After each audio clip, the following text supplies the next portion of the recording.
இயேசு கிறிஸ்துவின் இன்ப இனிய நாமத்தில் வாழ்த்துகிறோம். இன்றைய வேத வசனம், சத்திய ஆவியாகிய அவர் வரும்போது சகல சத்தியத்திற்குள்ளும் உங்களை நடத்துவார். அவர் தம்முடைய சுயமாய் பேசாமல் தாம் கேள்விப்பட்டவைகள் யாவையும் சொல்லி வரப்போகிற காரியங்களை உங்களுக்கு அறிவிப்பார்.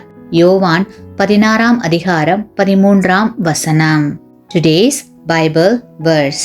However, when He, the Spirit of truth, has come, He will guide you into all truth, for He will not speak on His own authority, but whatever He hears, He will speak, and He will tell you things to come. John chapter 16 verse 13.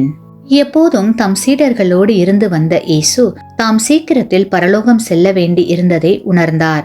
ஆனால் அவர்களை திக்கற்றவர்களாக விட்டு செல்ல அவர் விரும்பவில்லை. அதனால் ஆவியானவரை அனுப்புவதாக வாக்குரைத்தார். தங்கள் எஜமானனின் இழப்பால் துன்பத்தில் இருந்தவர்களை தேற்றவும், சுவிசேஷத்தை அவர்கள் வல்லமையாக அறிவிக்கவும் அவர்களுக்கு ஆவியானவரின் உதவி அவசியம் என்பதை அறிந்திருந்தார்.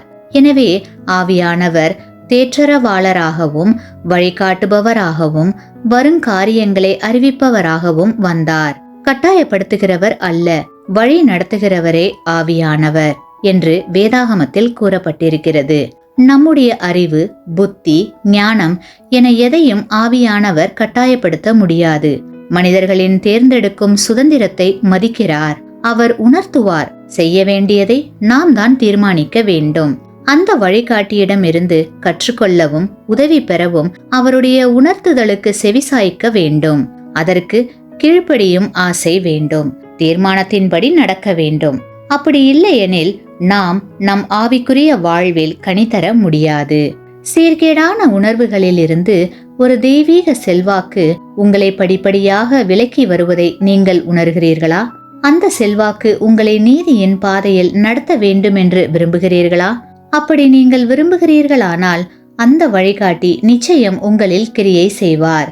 அகந்தையை அகற்றி, ஆசையை அடக்கி, இச்சையை ஒழித்து, வீண் பேச்சை அடக்கி, உலக ஆசைகளையும் மாயைகளையும் வெறுக்க உதவி செய்வார்.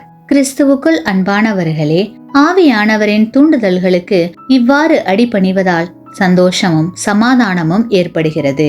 தேவகரத்தின் கிரியைகளுக்கு நம்மை கீழ்ப்படுத்துவதில்தான் நம் ஆவிக்குரிய பாதுகாப்பு அடங்கியிருக்கிறது. மனப்பூர்வமாக தேவ சித்தத்திற்கு கீழ்ப்படிய தீர்மானிப்பதே ஆவியானவரால் வழிநடத்தப்படுவதற்கு தேவையானதாகும். ஆமேன்.